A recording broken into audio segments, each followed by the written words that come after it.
و اصحابک یا حبیب اللہ۔ سامعین کرام، بحمد اللہ آج ہمارا 9واں درس ہے۔ اس درس میں نماز کے مسائل بیان کیے جائیں گے انشاءاللہ تعالی۔ لیکن نماز کے مسائل کی طرف آنے سے پہلے جو سوالات آئے خواتین کی طرف سے، میں ان پر کچھ عرض کرتا ہوں۔ یہ پہلا سوال آیا کہ ماں باپ فوت ہو گئے ہوں تو ان کی طرف سے روزے رکھنا، نفل ادا کرنا، یا ان کے روزے زندگی میں رہ گئے ہوں تو اولاد رکھ سکتی ہے یا نہیں، یا کوئی بھی عبادت آپ بتائیں جو قبر میں ماں باپ کو سکون دے۔ ماں باپ کی نماز قضا پڑھ سکتے ہیں یا نہیں؟ تو جو فرائض ہیں، نماز یا روزہ، جو بدنی اور لسانی عبادتیں ہیں، وہ بندے نے فرض خود ہی ادا کرنا ہوتا ہے، کوئی دوسرا کسی کی طرف سے ادا نہیں کر سکتا۔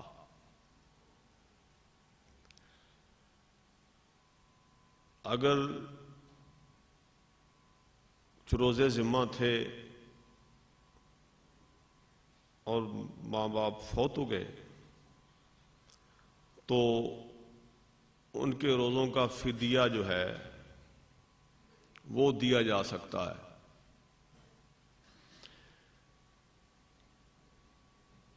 نوافل، نفلی روزے، نفلی نمازیں، قرآن پاک کی تلاوت، درود پاک، تسبیحات، استغفار، جو کچھ بھی یا صدقات خیرات آپ کریں، ان کا ثواب ان کو پہنچتا ہے۔ کوئی بھی عبادت کریں ایصال ثواب کی نیت سے، مالی یا بدنی، تو ایصال ثواب کی دعا کر کے ان کو ایصال ثواب پیش کیا جا سکتا ہے۔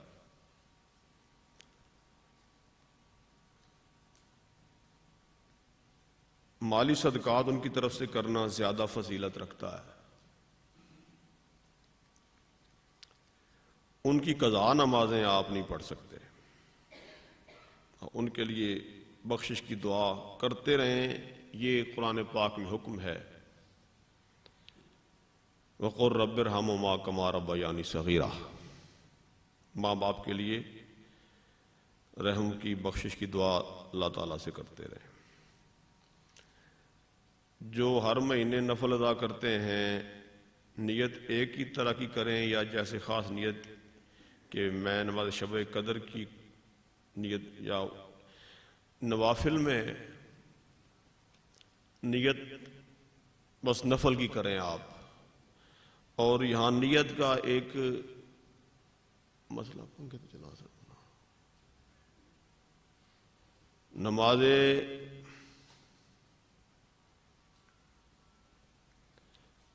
نفلی نماز جو بھی ہے اس میں مطلق نیت ہوتی ہے، وقت کا تعین نہیں ہوتا دن کا کہ یہ کون سے نفل ہیں، یہ بتانے کی کوئی ضرورت نہیں ہے۔ اور نیت میں اصل تو ہے وہ دل کا ارادہ ہے، نیت دل کا ارادہ ہے۔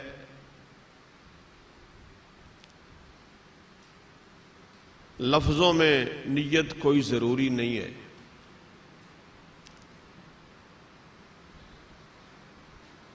نفل کی نیت مطلق کریں، اگر منہ سے کہنا بھی ہے تو وقت کی یا دن کی، جگہ کی قید کی کوئی ضرورت نہیں ہے۔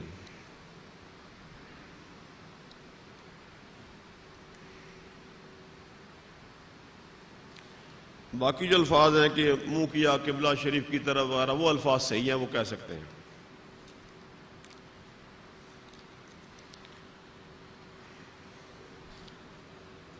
آگے یہ سوالات اکٹھے 6-7 سوالات ہیں. ان میں ایک سوال یہ ہے کہ پہلا سجدہ کرنے کے بعد اللہ اکبر کر کے جو بیٹھتے ہیں جلسہ کرتے ہیں اس میں اللہم غفرانہ کا یہ پڑھ سکتے ہیں یا نہیں؟ تو یہ پڑھ سکتے ہیں. قوما میں جلسہ میں جب رکوع سے کھڑے ہوتے ہیں ربنا لک الحمد حمدن کثیرن طیبا مبارکن فی، یہ پڑھ سکتے ہیں.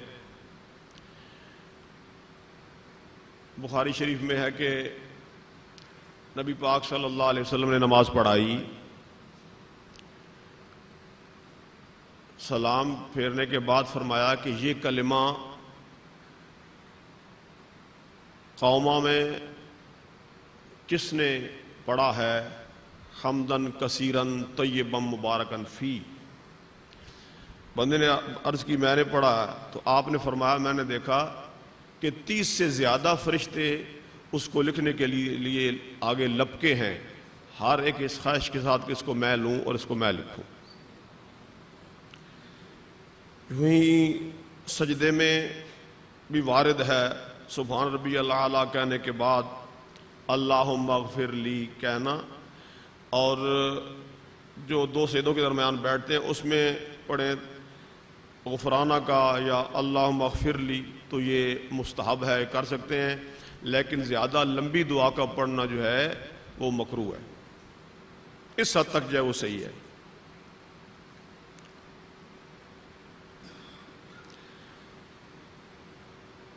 یہ نماز ماں باپ کے لیے پڑھیں تو کیسے؟ مطلق نماز کی نیت کریں کہ میں یہ نماز پڑھتا ہوں اللہ کے لیے، اور نماز پڑھنے کے بعد ایصال ثواب کی دعا کریں. آسانی اسی میں ہے، زیادہ پیچیدگی میں نہ پڑھیں. نماز قضاء کا مسئلہ جو اکثر پوچھا جاتا ہے، نماز قضاء کے لیے وقت مقرر نہیں ہے. یہاں یہ سوال لکھا ہے نماز قضاء صبح یا چاشت کی نماز کے بعد 5 نمازوں کی قضاء پڑھ لیں، یا ہر نماز کے بعد پڑھیں یا پہلے پڑھیں. تو چاشت کے وقت میں آپ 5 نمازوں کی قضاء پڑھ سکتے ہیں. نماز سے پہلے وقت مل جائے وقتی نماز تو قضاء پڑھ سکتے ہیں، اس کے بعد بھی قضاء پڑھ سکتے ہیں.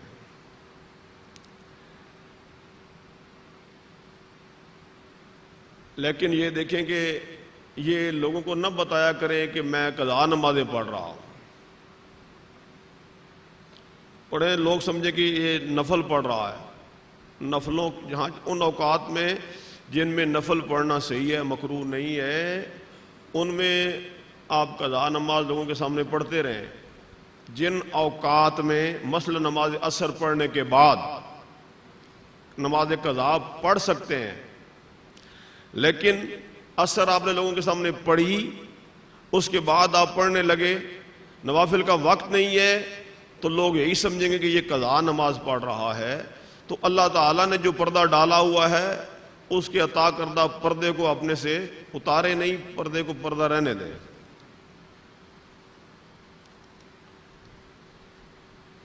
جب بچے نماز میں کوتاہی کرتے ہیں، کوئی وہ کیسے پابندی کرنے لگیں؟ تو جو طریقہ نبی پاک صلی اللہ علیہ وآلہ وسلم نے ہمیں بتایا ہے کہ جب بچہ 7 سال کا ہو جائے تو اس کو نماز پڑھائیں، یعنی پیار سے، محبت سے اس کو نماز کی طرف راغب کریں. رغبت دلانے کے لیے آپ اس کو کچھ چیزیں کھلا پلا سکتے ہیں، کچھ پیسے دے سکتے ہیں نماز پڑھنے پر کہ اس کا دل نماز کی طرف لگے. جب 10 سال کا ہو جائے اور نہ پڑھے تو سختی کریں، مار کے پڑھائیں. پھر نصیحت کرتے رہیں، پھر گھر کا ماحول ایسا بنائیں جب گھر والے بڑے پڑھیں گے تو بچے بھی پڑھیں گے. نماز کی فضیلت بتاتے رہیں، برکتیں بتاتے رہیں. تو اس کے علاوہ تو کوئی ایسا طریقہ ہمیں نہیں بتایا گیا.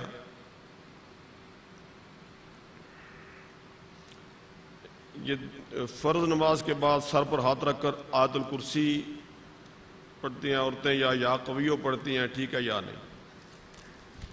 فرض نماز کے بعد آیت الکرسی کا پڑھنا بہت بڑی فضیلت ہے. حضرت علی رضی اللہ تعالیٰ عنہ سے روایت ہے، نبی کریم صلی اللہ علیہ وآلہ وسلم نے فرمایا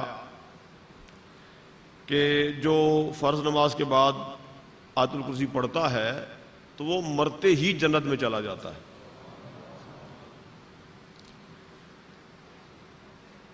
سر پر ہاتھ رکھنا آیت الکرسی کے لیے یہ کوئی وارد نہیں ہے. باقی قوت حافظہ کا ایک عمل، یاداشت کمزور ہو تو ایک عمل ہے کہ وہ فرض کے بعد سر پہ ہاتھ رکھ کے یا قویو 7 بار یا 11 بار لوگ پڑھتے ہیں. قوت حافظہ کے لیے تو وہ پڑھ سکتے ہیں. نماز تراویح میں اگر عورت قرآن پڑھے، ایک پارہ یاد اور روزانہ کی پارہ پڑھتی رہے تو 30 دن میں تو کیا پورا ختم مانا جائے گا؟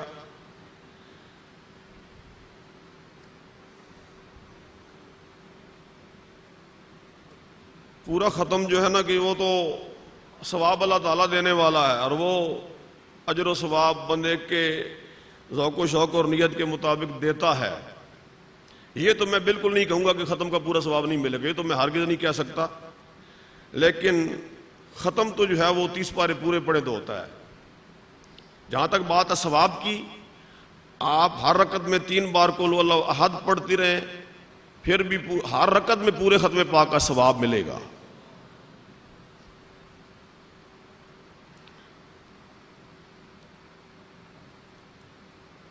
اور جن کو قرآن پاک کا جتنا حصہ یاد ہے وہ تراویح میں وہ پڑھیں تو یہ بہت پسندیدہ بات ہے. نماز میں یا نوافل میں درود تاج یا کوئی اور درود شریف پڑھ لیں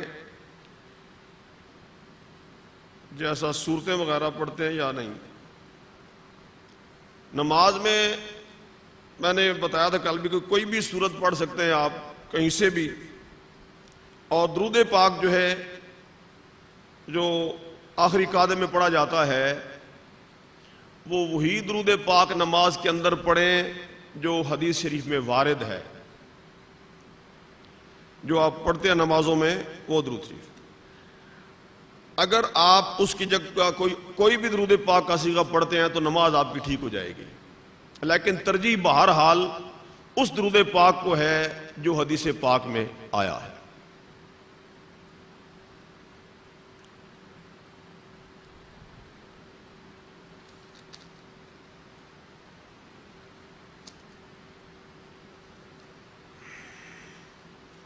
یہ ایک مدرسے کے بارے میں پوچھا ہے کہ اس میں زکوٰۃ یا فطرانہ دے سکتے ہیں یا نہیں. تو یہ کسی خاص مدرسے کا نام لکھا ہے تو یہ بات نہیں ہے، مسئلہ سب کے لیے ایک ہوتا ہے. کوئی بھی مدرسہ ہے تو جو آپ زکوٰۃ یا فطرانہ دیتے ہیں اس کے لیے کسی مسلمان محتاج کا ہونا ضروری ہے، تنگ دست کا ہونا ضروری ہے. مدرسے کی تعمیر میں مثلا ابھی مدرسہ بننا شروع ہوا ہے، طالب علم ہے ہی کوئی نہیں، تو تعمیر میں آپ زکوٰۃ یا فطرانے کے پیسے نہیں دے سکتے ہیں. مدرسہ بن بھی گیا ہے، وہاں اگر محتاج زکوٰۃ کا حقدار کوئی نہیں ہے تب بھی اس مدرسے کو آپ نہیں دے سکتے ہیں. وہ جو مدارس کو دیے جاتے ہیں وہ غریب طلباء کو دیے جاتے ہیں. جو مدرس ہوتا ہے یا ان کا جو نمائندہ اور وکیل ہوتا ہے وہ ان کے وکیل اور نمائندے کے طور پر ان کی طرف سے قبول کرتا ہے. تو جس مدرسے کا آپ نے نام لکھا ہے ان سے آپ وضاحت پوچھیں کہ کیا آپ خود یا آپ کا کوئی مدرس یا مدرسہ یا طلباء میں کوئی زکوٰۃ کا حقدار ہے. اگر وہ کہے کہ جی ہاں جی میں خود یا میرا کوئی مدرس زکوٰۃ کا حقدار ہے تو اس کی نیت سے آپ دے سکتے ہیں، زکوٰۃ بھی اور فطرانہ بھی دے سکتے ہیں۔ اگر ایسی بات نہیں ہے تو یہ نہیں ہے کہ جو بھی دینی مدرسہ دیکھے اس میں آپ زکوٰۃ دینا شروع کر دیں، یہ بات صحیح نہیں ہوتی۔ اب زکوٰۃ کے حقداروں کو دی جاتی ہے نا، اب جو زکوٰۃ کے حقدار نہیں ان کو اب کیسے دے سکتے ہیں؟ تو طلباء میں محتاج لوگ ہوتے ہیں، ان کی نیت سے دی جاتی ہے۔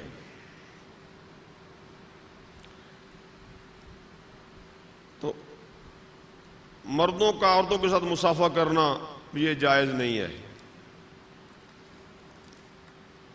نہ یہ مشروع ہے، یعنی سنت بھی نہیں ہے کہ مرد اور باہم مصافحہ کریں۔ عورتوں کا قبرستان جانا، یہ اکثر یہ سوال پوچھا جاتا ہے،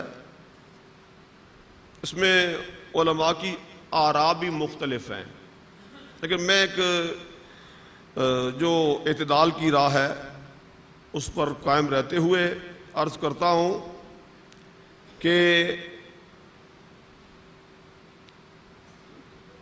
نبی پاک صلی اللہ علیہ وسلم نے فرمایا کنت نہیتکم عن زیارت القبور فلا نزوروها فإنها تذکرنا الآخرہ، کہ میں تمہیں قبروں کی زیارت سے روکا کرتا تھا، اب قبروں کی زیارت کیا کرو، قبروں کی زیارت آخرت یاد دلاتی ہے۔ یا جو ماں باپ کی قبر کی زیارت کی فضیلت آئی ہے وہ عام ہے مردوں عورتوں سب کے لیے۔ اور ایک حدیث پاک میں ہے کہ لعن اللہ زوارات القبور، کثرت کے ساتھ قبروں کی زیارت کرنے والیوں پر اللہ تعالیٰ نے لعنت کی۔ تو بعض حضرات یہ کہتے ہیں کہ چونکہ وہ آپ نے رخصت دے دی ہے اور اس رخصت میں عورتیں بھی شامل ہیں، اس لیے وہ بھی بنیت ثواب جا سکتی ہیں۔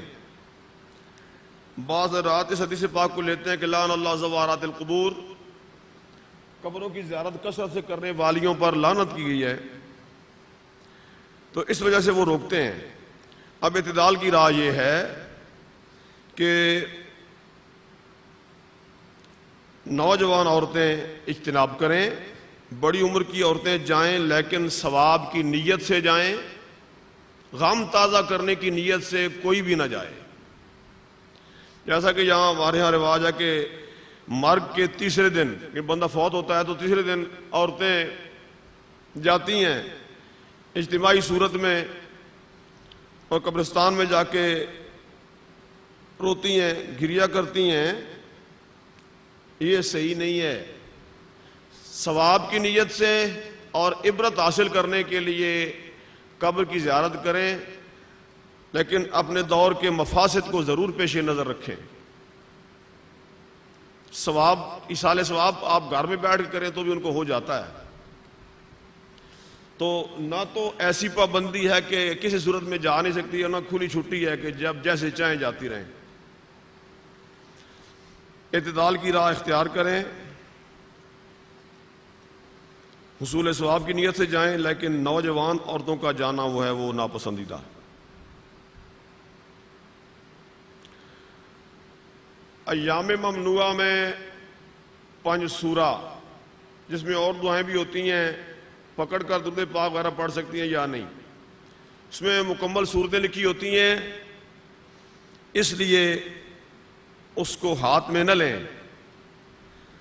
ان ایام میں قرآن پاک کی تلاوت نہیں کر سکتی، باقی اذکار جو ہیں وہ جائز ہوتے ہیں، لیکن 5 سورہ ہاتھ میں لے کر اذکار اس میں سے نہ پڑھیں۔ یہ جو دعا میں نے بتائی کہا کہ پھر پڑھیں، ربنا لک الحمد کہہ کے ربنا ولک الحمد، اللہم ربنا ولک الحمد کہنے کے بعد حمدن کثیرن طیبن مبارکن فی، حمدن کثیرن طیبن مبارکن فی۔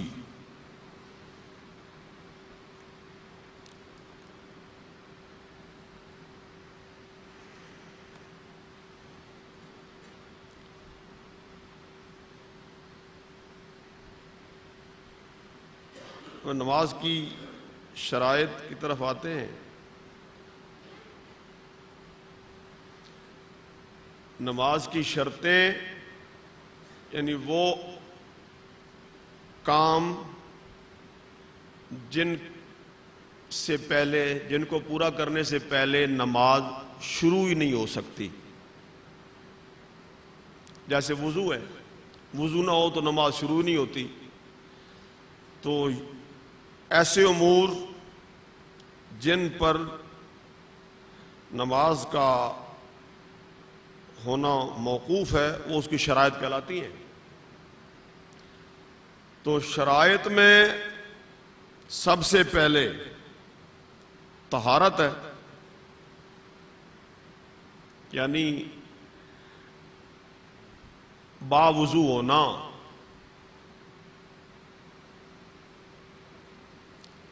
اس کے بعد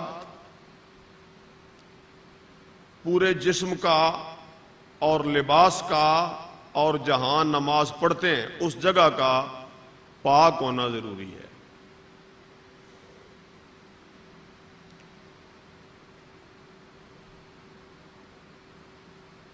پھر لباس کا پہنے ہونا، جسے ستر عورت کہتے ہیں، عورت کا سارا وجود نماز میں ڈھانپا ہوا ہونا سوائے چہرے کے۔ یہ نماز کے اندر ہتھیلیوں کا، ہاتھوں کا ننگا ہونا، چہرے کا ننگا ہونا اور پاؤں کا ننگا ہونا یہ جائز ہے۔ یہ اس کے علاوہ سارا وجود جو ہے وہ ڈھانپا ہونا ضروری ہے، اور وہ بھی ایسے لباس کے ساتھ جو بہت پتلا نہ ہو۔ سر کے بال باہر نہ لٹک رہے ہوں، نہ دوپٹہ ایسا پتلا ہو کہ اندر سے بالوں کی سیاہی نظر آ رہی ہو۔ ہتھیلی جو ہے یہ کلائی تک ہے، کلائی جو ہے وہ پردے میں داخل ہے۔ عام طور پر یہ کوتاہی خواتین سے ایسی ہوتی ہے کہ وہ آستین جو ہے وہ پیچھے ہٹاتی ہے، کھلی ہوتی ہے، یہ پیچھے ہٹاتی ہے، تو وجود کا جو حصہ ڈھانپنا ضروری ہے وہ جو سب سے چھوٹا اس بین میں کان ہے، کانوں کا ڈھانپنا ضروری ہے۔ تو اس کا تہائی حصہ کھلا رہے، یا جس حصے کا وجود کی جس حصے کا ڈھانپنا ضروری ہے اس کا تہائی حصہ کھلا رہے اتنی دیر نماز کے اندر کہ اس میں ایک رکن ادا ہو جائے، یعنی 3 بار سبحان ربی العظیم یا سبحان ربی الاعلیٰ کہا جا سکے تو اس سے نماز ٹوٹ جائے گی۔ اس لیے آستین کو خاص طور پہ ایسا بنائیں کہ وہ کلائی جو ہے وہ ننگی نہ ہونے پائے۔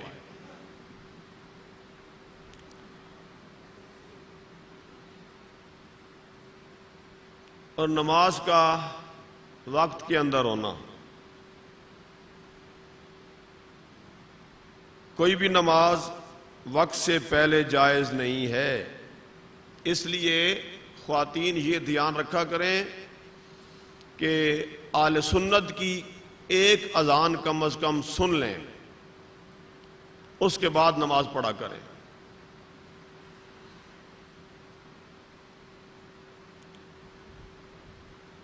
قبلہ کی طرف منہ کرنا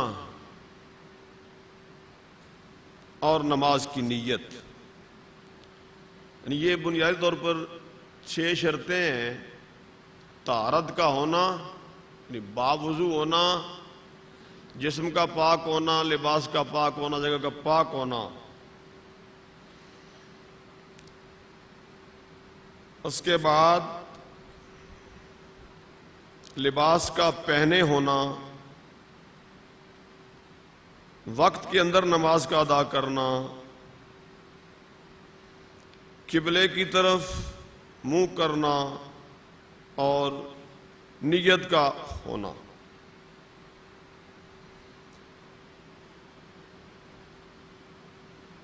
یعنی وضو کو الگ کریں اور پلیدی کا جسم پر لگا ہوا نہ ہونا اس کو الگ کریں۔ یعنی وضو کر لیا، جو باقی بدن اس پر بھی نجاست نہیں ہونی چاہیے، یہ ہے جو طہارت الگ شرط ہے. یوں ہی لباس پاک ہو، جگہ پاک ہو، تو وضو کے علاوہ جو ہے وہ پلیدیوں سے، نجاستوں سے پاکی کا ہونا، یہ دوسری شرط ہے. پھر لباس جو بتایا مردوں کے لیے، ناف سے لے کر گھٹنوں کے نیچے تک، ناف سے لے کر گھٹنوں کے نیچے تک یہ مردوں کا یہ حصہ ستر ہے. یہ اس کے بغیر تو نماز ہوگی نہیں. باقی جو لباس ہے وہ اچھے لباس میں نماز پڑھا کریں.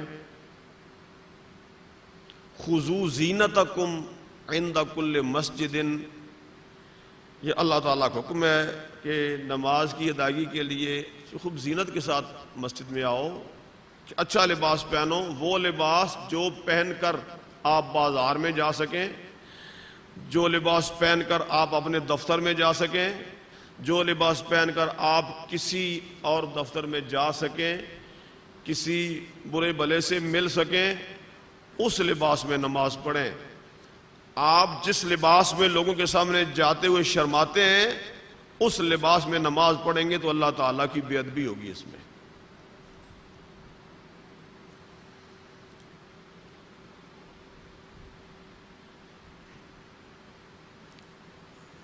نماز کے اوقات، یہ اس پر میں زیادہ بحث نہیں کروں گا، لیکن میں آپ کو مکروہ اوقات یہاں اس مقام پر عرض کر دیتا ہوں. نماز فجر کا وقت شروع ہوا، صبح صادق طلوع ہوئی، رات ختم ہوئی، صبح صادق طلوع ہوئی. اب آپ 2 سنتیں فجر کی ادا کر سکتے ہیں. اس کے علاوہ کوئی اور نفل آپ نہیں پڑھ سکتے. یہ وقت جو ہے 2 سنت کے علاوہ باقی نوافل کے لیے مکروہ ہے، لیکن اس وقت میں قضا نماز پڑھی جا سکتی ہے.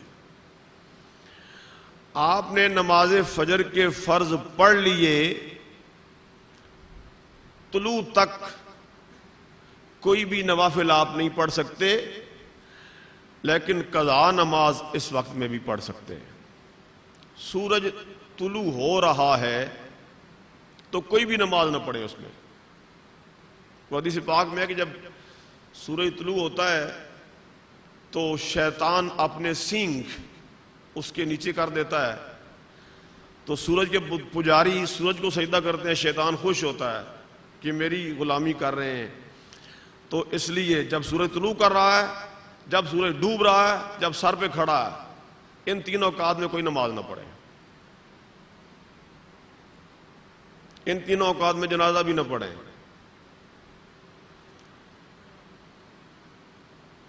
سورج طلوع ہوا، ابھی 20 منٹ آپ انتظار کریں. 20 منٹ گزارنے کے بعد آپ نوافل پڑھ سکتے ہیں. فجر کی سنتیں وہ ان کی بہت زیادہ اہمیت ہے. لوگ فجر کے لیے آتے ہیں، جماعت کھڑی ہے تو سنتیں پڑھنا شروع کر دیتے ہیں. ایک اس کے لیے کچھ شرطیں ہیں. ایک تو یہ کہ آپ کو یہ یقین حاصل ہو کہ میں صحیح طریقے سے سنت ادا کروں گا، سنت کے مطابق سنت ادا کروں گا اور پھر جماعت میں بھی شامل ہو جاؤں گا، پھر تو آپ سنتیں پڑھیں. لیکن جو جماعت قائم ہے، اس جماعت کے اور آپ کے درمیان کوئی آڑ ہونی ضروری ہے. ستون کے پیچھے پڑھیں، یا مسجد اتنی بڑی ہے کہ وہاں تک آپ کو آواز نہیں جا رہی، آواز واضح نہیں ہو رہی، تو اتنا دور پڑھ سکتے ہیں. بھائی ہمارا سین بہت تھوڑا ہے، آڑ بھی کوئی نہیں ہے، تو یہاں لوگ شروع کر دیتے ہیں. اور ہم سلام پھیرتے ہیں تو وہ پیچھے سنتیں پڑھ رہے ہوتے ہیں، تو یہ غلط طریقہ ہے. جماعت قائم ہے، آپ کو تسلی ہے. اس بہتر طریقہ یہ ہے کہ آپ گھر میں وضو کریں اور گھر میں سنتیں پڑھ کے آ جائیں، جماعت میں شریک ہو جائیں. جماعت ہوگی تو اپنے فرض پڑھ لیں. آپ اگر سنتیں نہیں پڑھ سکے، جماعت کے ساتھ شامل ہو گئے ہیں، تو سورج کے طلوع کے بعد انتظار کریں، 20 منٹ ہو جائیں تو پڑھیں. ادھر بیٹھے رہیں، یہ زیادہ فضیلت ہے. اگر نہیں اٹھ گئے تو بھی آپ 20 منٹ گزارنے کے بعد ان کو ادا کر لیں، اسی دن، بعد میں نہیں، زوال سے پہلے پہلے۔ یہی مسئلہ ہے نماز تہجد کا۔ جو تہجد ادا کرتے ہیں، اگر کسی دن جاگ نہیں سکے ہیں یا جاگے تو ہیں لیکن رکعتیں جو پڑھتے ہیں پوری نہیں کر سکے ہیں، تو اسی دن زوال سے پہلے پہلے اتنی رکعتیں آپ ادا کر سکتے ہیں۔ ویسے تو نوافل کی قضا نہیں ہے، اس میں یہ ہے کہ وہ اللہ چاہے تو کمی پوری فرما دے۔ استقبال قبلہ یہ بھی کوئی ایسا مسئلہ نہیں ہے، شہر میں تو کوئی مشکل نہیں، مساجد میں گھروں میں تعین ہوتا ہے، آپ پڑھ لیتے ہیں آپ۔ اب نیت کا مسئلہ، نیت جو ہے وہ دل کا ارادہ ہے کہ آپ کیا پڑھ رہے ہیں، اور اس کا کم سے کم درجہ یہ ہے کہ اگر آپ سے کوئی پوچھے تو آپ فی البدی بتا سکیں کہ میں کیا پڑھنے لگا ہوں، یہ کم سے کم درجہ ہے۔ منہ سے بولنا کوئی ضروری نہیں ہے، لیکن اگر آپ منہ سے بولتے بھی ہیں تو حرج بھی کوئی نہیں ہے۔ وہ اہل حدیث حضرات کہتے ہیں جی یہ تو بدعت ہے، تو مولانا محمد عمر اچھروی مرحوم نے فرمایا کہ ہم پڑھتے ہیں نماز تو فرشتے لکھتے ہیں، جب بولیں کہ نہیں تو فرشتے کیا لکھیں، کیا پڑھ رہا ہے؟ یا فرشتوں کے لیے علم غیب مانو کہ فرشتے ہماری نیت کو جانتے ہیں، یا تو ان کے لیے علم غیب مانو جو علم غیب نہیں مانتے، پھر یہ مانو کہ نیت بولنا ممنوع نہیں ہے، ہم نیت کے الفاظ بولیں گے تو وہ لکھیں گے کس نے کیا پڑھا ہے۔ یہ تو ایک مناظر کا جواب ہے۔ الفاظ کی ادائیگی، نیت کے الفاظ کی ادائیگی یہ جائز ہے، لیکن آپ آتے ہیں جماعت کھڑی ہے، امام صاحب رکوع میں ہیں، آپ نیت کے کلمات پڑھتے رہتے ہیں اور آپ کے رکوع میں جانے سے پہلے امام صاحب رکوع ختم کر دیتے ہیں، تو آپ کو وہ رکعت نہیں ملے گی، آپ کی وہ رکعت رہ جائے گی۔ جس کو پہلی رکعت مل جائے اس کو تکبیر اولیٰ کا ثواب مل جاتا ہے۔ اگر امام صاحب نے رکوع سے سر اٹھا لیا آپ کو وہ رکعت نہیں ملے گی۔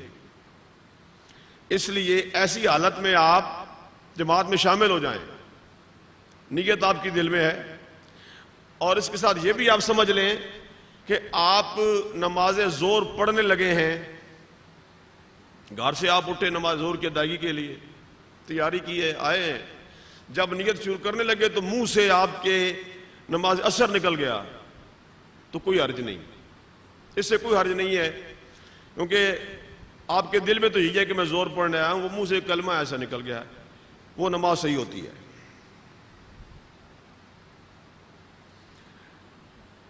امام جو ہے وہ امامت کی نیت کرتا ہے، مقتدی جو ہے وہ اقتداء کی نیت کرتے ہیں۔ حرم شریف میں کہ خواتین بھی نماز جماعت کے ساتھ ادا کرتی ہیں تو وہاں امام صاحب وہ عورتوں کی بھی نیت کرتے ہیں۔ اگر امام نے مطلق نماز شروع کر دی ہے تو اس کے پیچھے نماز تو مردوں کی تو صحیح ہے، اگر خصوصیت کے ساتھ عورتوں کی نیت کی، اس نے نماز امامت کی نیت نہیں کی تو عورتوں کی نماز صحیح نہیں ہوگی۔ پر یہ مسئلہ یہاں تو نہیں ہے، ادھر چونکہ جاتے ہیں تو پڑھتے ہیں، اس لیے یہ مسئلہ ذہن میں رہنا چاہیے۔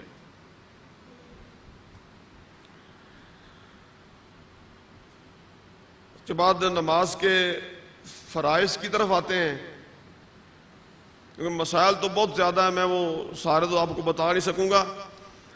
آپ کی جو الجھنیں آپ مجھے ضرور لکھ کر پیش کیجیے گا تاکہ میں ان کی وضاحت کر دوں۔ جو بات میرے خیال میں آ رہی ہے میں عرض کرتا جا رہا ہوں۔ نماز کے فرائض،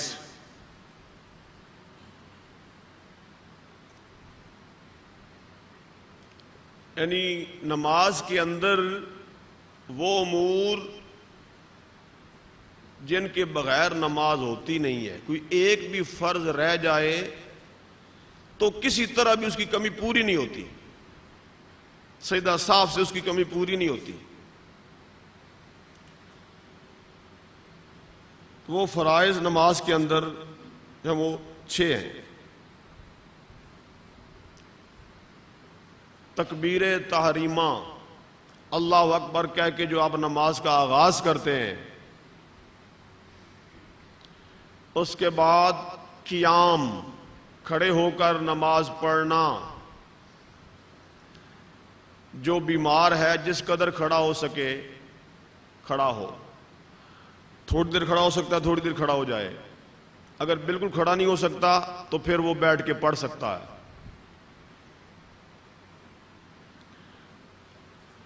تیسرا فرض نماز کے اندر قیام میں قرآن پاک کا پڑھنا. تو وہ کم از کم ایک مکمل آیت، ایک سورہ پڑھیں یا 3 آیتیں پڑھیں. ایک بڑی آیت جو 3 کے برابر ہو، پھر ایک آیت پڑھتے ہیں آپ، چھوٹی آیت پڑھتے ہیں، اس میں سے کوئی ایک حرف بھی رہ جائے تو پھر وہ فرض ادا نہیں ہوگا.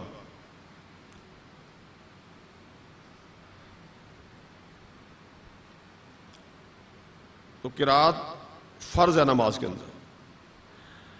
اس کے بعد قرات کے بعد آپ رکوع میں جاتے ہیں. یہ نماز کا چوتھا فرض ہے رکوع.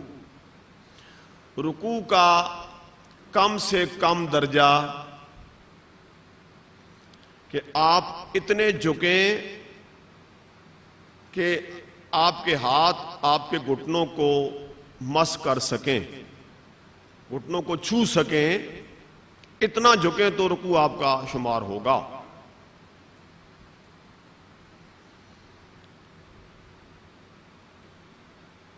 اس کے بعد 5واں فرض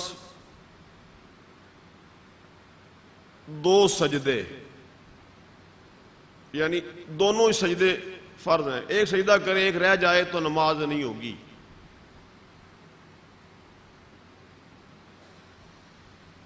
اور آخری قاعدہ مقدار تشہد، اتنی دیر اتحیات بیٹھنا جتنی دیر میں عبد و رسولو تک پڑھا جا سکے، یہ بیٹھنا فرض ہے. پھر اپنے عمل سے نماز سے نکلنا یہ بھی فرض ہے، اس کو 7واں فرض کہہ لیتے ہیں. کئی حضرات تکبیر تحریمہ کو شرائط میں شمار کرتے ہیں تو 6 فرض بتا کے 6واں فرض یہ بتاتے ہیں. تو اس طرح 7 فرض ہو جائیں گے. اکبر تحریمہ کو اس میں شامل رکھیں.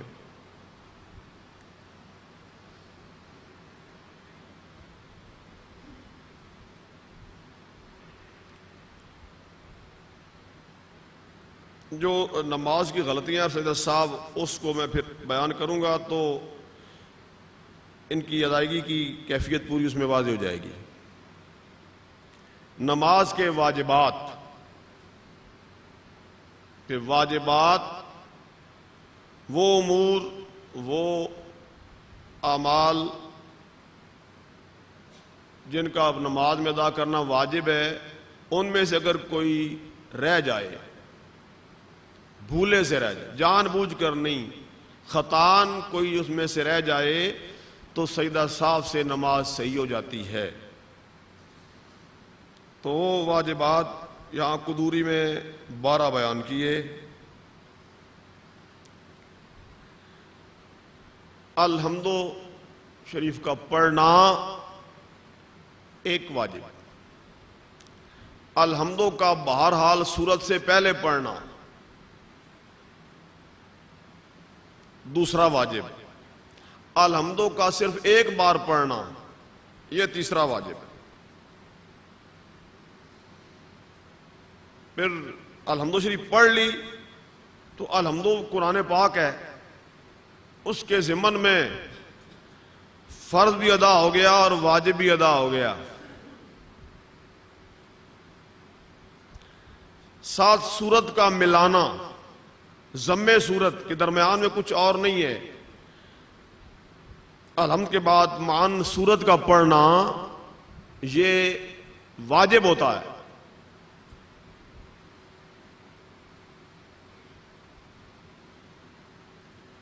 پھر فرض نماز کی پہلی 2 رکعتوں میں قرات کا پہلی 2 رکعتوں میں ہونا، پچھلی 2 میں واجب نہیں ہے، فرضوں میں، جبکہ سنت اور نفل کی ہر رکعت میں فرض ہے۔ اس کے بعد آتا ہے جی اطمینان، الاطمینان فی الارکان، یعنی جسے تعدیل ارکان کہتے ہیں کہ رکوع کریں، رکوع کرنے کے بعد سیدھے کھڑے ہوں اور وجود کی حرکت رک جائے، ایسے نہیں کہ رکوع سے اٹھے جھولتے ہی پھر آگے چلے جائیں، یوں نہیں، یا سجدہ کریں، سجدہ کرنے کے بعد بیٹھیں تو وجود کی حرکت رک جائے، پھر دوسرے سجدے میں جائیں۔ تو ہر رکن کا اپنے مقام پر صحیح ادا کرنا، یہ ہے تعدیل ارکان، یہ واجب ہے، لیکن یہ ایسا واجب ہے جس اگر رہ جائے تو نماز پھر سے پڑھنی پڑتی ہے۔ جیسے کل حدیث پاک آپ نے سنی کہ بندے نے نماز پڑھی، آپ کو سلام کہا، آپ نے کہا جاؤ پھر پڑھو کہ تم نے نہیں پڑھی، ارجع فصلی فإنک لم تصلی، وہ تعدیل ارکان چھوڑنے والا تھا۔ یہ تعدیل ارکان کا خاص دھیان رکھیں، ہر رکن اپنے محل پر صحیح طریقے سے ادا ہو۔ پہلا قاعدہ بیٹھنا، التحیات بیٹھنا 2 رکعتوں کے بعد۔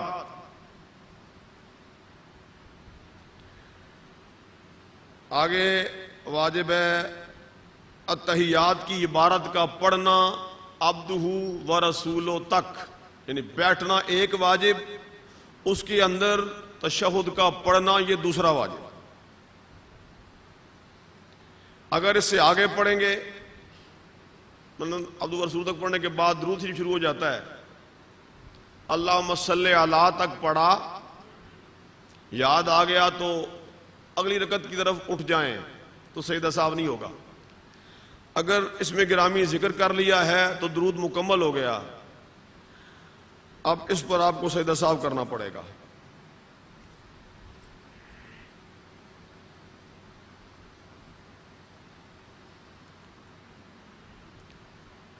آخری قاعدہ میں نے بتایا کہ عبدہ و رسولہ تک پڑھا جا سکے اتنی مقدار بیٹھنا تو فرض ہے۔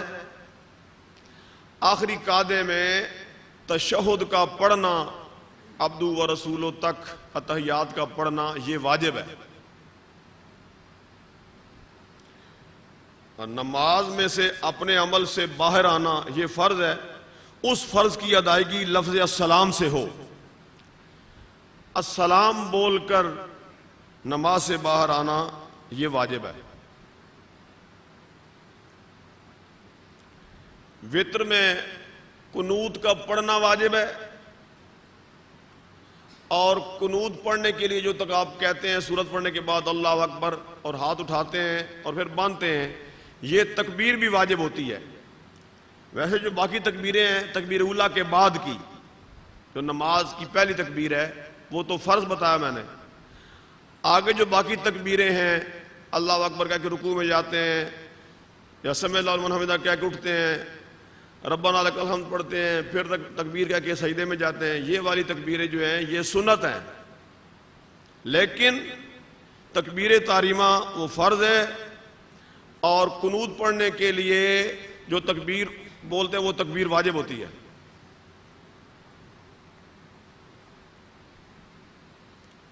اور جو عید کی نماز میں زائد تکبیریں ہیں یہ بھی واجب ہوتی ہیں۔ اس کے بعد ظہر اور عصر کی نماز میں سرن پڑھنا، یعنی آواز بلند نہ کرنا قرات میں، یہ واجب ہوتا ہے۔ ظہر عصر میں سرن پڑھنا، اور مغرب عشاء اور فجر میں جہرن پڑھنا امام کے لیے واجب ہے۔ اور مغرب عشاء اور فجر اگر کوئی تنہا پڑھ رہا ہے تو اس کے لیے بھی یہ صحیح ہے کہ وہ کچھ جار کے ساتھ پڑھ لے تو اس کے لیے جائز ہوتا ہے، لیکن تنہا والے کے لیے یہ واجب نہیں۔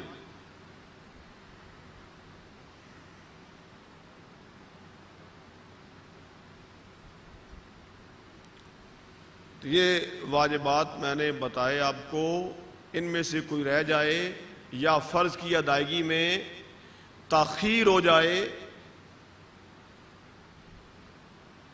تو ان صورتوں میں سیدھا صاف پڑتا ہے۔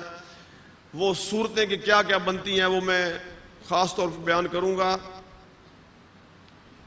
کیونکہ نماز میں غلطیاں ہو جاتی ہیں تو ان کی درستی کیسے کی جاتی ہے، وہ جبر نقصان کیسے ہوتا ہے، نقصان کیسے پورا ہوتا ہے، وہ ساری تفصیل عرض کرنی ہے، اس لیے سید صاحب کے مسائل خاص طور پہ بیان کیے جائیں گے۔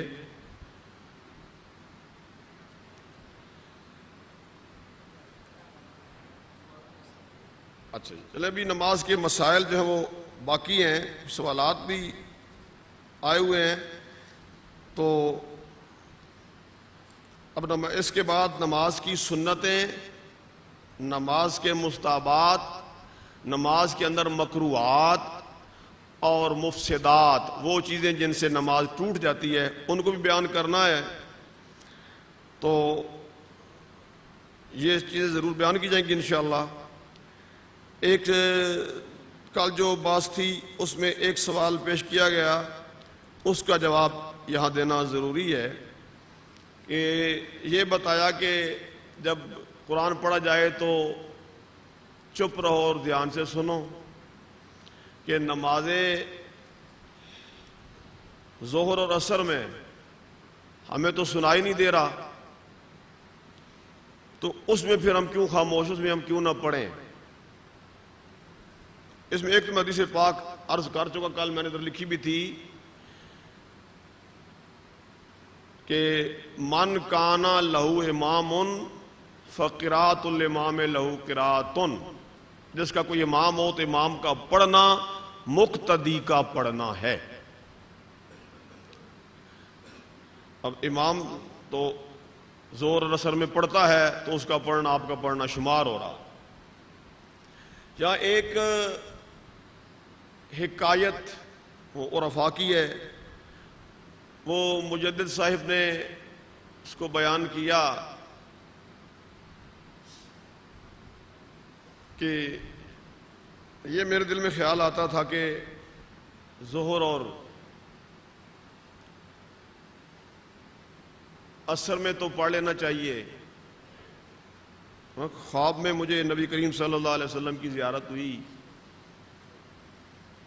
تو اس میں یہ بتایا گیا کہ امام جو پڑھ رہا ہے، امام حقیقتاً پڑھ رہا ہے اور آپ حکماً پڑھ رہے ہیں، میں کہتا کہ حقیقت پڑھنا زیادہ بہتر ہے، تو مجھے جب یہ بتایا گیا کہ وہ نمائندہ ہے، نمائندگی کر رہا ہے، تو اس خواب کے بعد مجھے یوں لگا، یہ میں محسوس کرنے لگا کہ میرا زور اثر میں خاموش رہنا پڑھنے سے زیادہ بہتر ہے، یہ حکماً پڑھنا جو حقیقتاً پڑھنے سے مجھے زیادہ حسین لگا ہے۔ چلیں یہ جلدی سے میں عرض کرتا ہوں، یہ سوالات جو آئے ہیں، صف کے نیچے جو فارم لگاؤ، یہ اب یہ لگ گیا ہے، ہماری جو آپ جن پر بیٹھے ہیں یہ ان پر نیچے فارم لگا ہوا ہے، یہ سخت ہے، اس پر آپ کا ماتھا ٹک جاتا ہے، وہ ایسا نہ جیسے وہ آپ کی رضائی اور لحاف ہے، اس میں آپ کا ماتھا ٹکتا نہیں ہے، وہ ماتھا رکھتے ہیں وہ دبتا چلا جاتا ہے، اس پر نماز نہیں ہوتی۔ یہ تو سخت ہے، اس پر تو ماتھا ٹک جاتا ہے، اس میں حرج نہیں ہے۔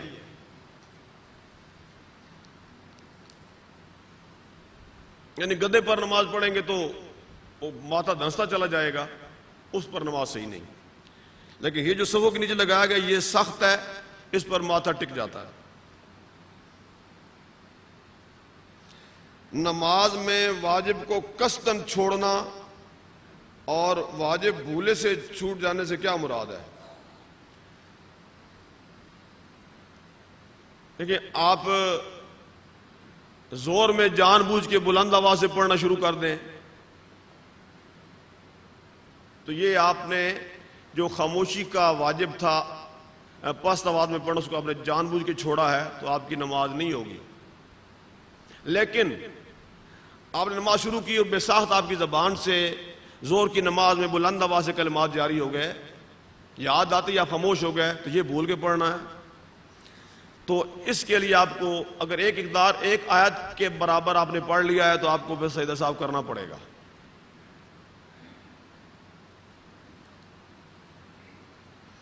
یوں ہی آپ نے 2 رکعتیں پڑھی، آپ نے اتحیات بیٹھنا ہے، بھولے سے آپ قیام کی طرف چلے گئے تو اب نہ پلٹیں، آخر میں سجدہ صاحب کریں. اب یہ بھول کے چھوڑا ہے. یہ قصدن اور ساون کا فرق ہے. قصدن جان بوجھ کے چھوڑنا، ساون جو غلطی سے اور بھول سے ہو جائے.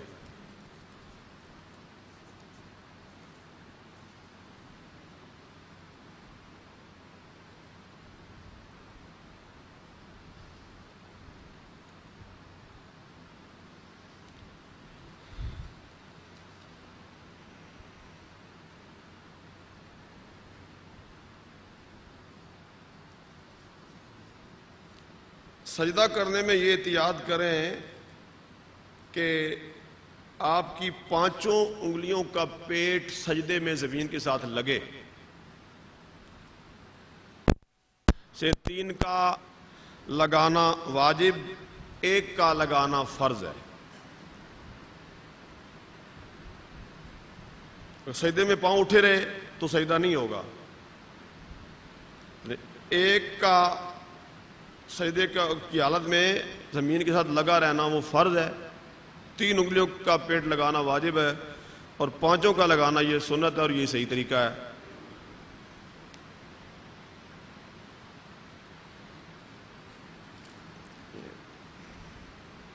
سجدہ کس کو معاف ہے؟ سجدہ تو نماز کا فرض ہے، کسی کو بھی معاف نہیں ہے. لیکن جو سجدہ کر نہیں سکتا، اب آپ یہ کہتے ہیں کہ کچھ چل کے آیا ہے. اب یہ مسئلہ یہ ہے کہ جتنے بھی کئی مریض ایسے ہیں وہ چل تو سکتے ہیں، کھڑے تو ہو سکتے ہیں، لیکن سجدہ نہیں کر سکتے. سجدے میں جائیں تو سجدے سے نہیں اٹھ سکتے. یہ ہر مریض کی اپنی حالت ہوتی ہے، اس کو پتہ ہوتا ہے. تو جس کا مسئلہ ہے وہ اپنی حالت بتا کے وضاحت لے سکتا ہے. یہ دوسرے کو دیکھ کر یہ ایسے سوالات نہیں اٹھانے چاہیے. بندہ چل کے آ جاتا ہے، کھڑوں کے بعد بھی کر لیتا ہے، لیکن وہ اس کا سجدے میں جانا اور اٹھنا یہ کسی کے لیے ہو سکتا ہے کہ اس کے لیے اس میں مشکل ہو. یہ تو کوئی ایسا پیچیدہ مسئلہ نہیں ہے. چلے میں اور کل جو بھی درس کا موضوع ہے اس میں یہ مسائل نماز کے یہ سب سے اہم ہیں، یہ ضرور بیان کیے جائیں گے اور متعلقہ موضوع کو بھی انشاءاللہ لیا جائے گا. والسلام علیکم.